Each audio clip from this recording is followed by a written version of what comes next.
तो हेलो दोस्तों, कैसे हो आप सब लोग। मेरा नाम है पुष्पा राज और आज मैं फिर से जा रही हूँ पहले की तरह रिएक्शन देने। और जिसमें गाने पे रिएक्शन देने जा रही हूँ उस गाने का नाम है हारमोनिया।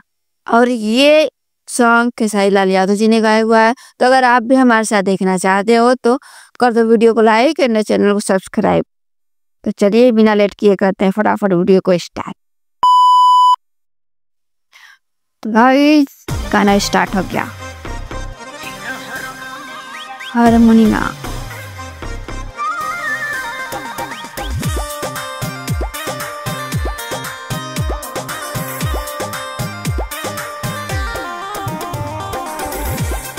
मस्त गाना है ना।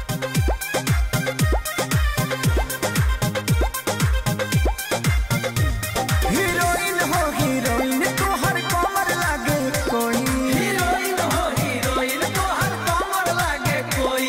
हीरोइन हो हीरोइन तो हर कमर लागे कोई। हीरोइन हो हीरोइन तो हर कमर लागे कोई। नाचो तारू लंबा लंबा कैसे करे छप छप छप। नाचो तारू लंबा लंबा कैसे करे छप छप। हे गोरी लव वाला लूटी से दिले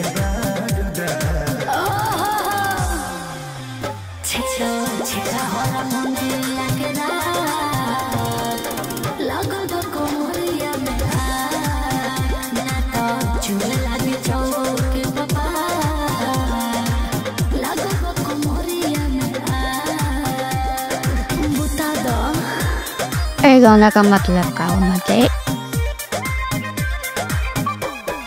ada पैसा।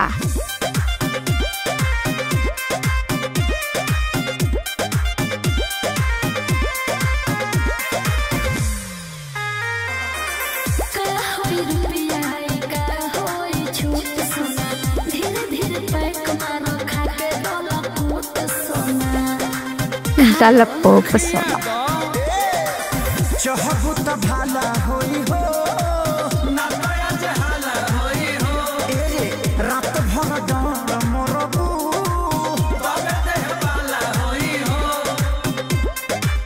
तबे लगाई नहीं तोहरे हाथे बनवा परा।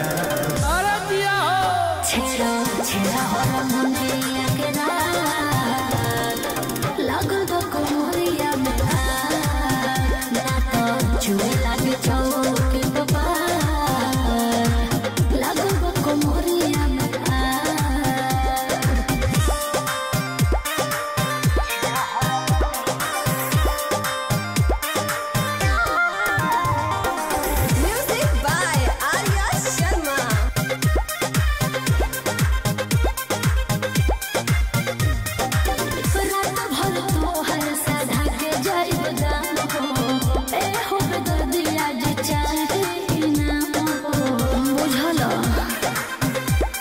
सुना खुदरा ननो दिल्ली हो थोड़े थोड़े वोट लिहा हो। गामा छाती छावो तानी हो कुछ देर लोट लिहा हो। आज नागिन बन के नाचा हम बन जाइबे ना।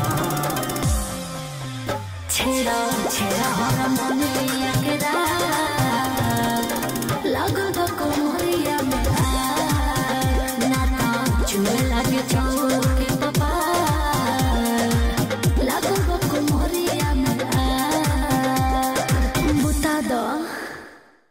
मस्त गाना है गाइस। जो गाना फाइनली एंड हो गया।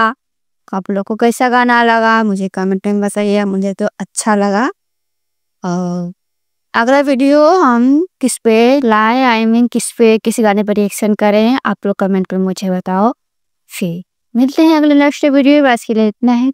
बाय।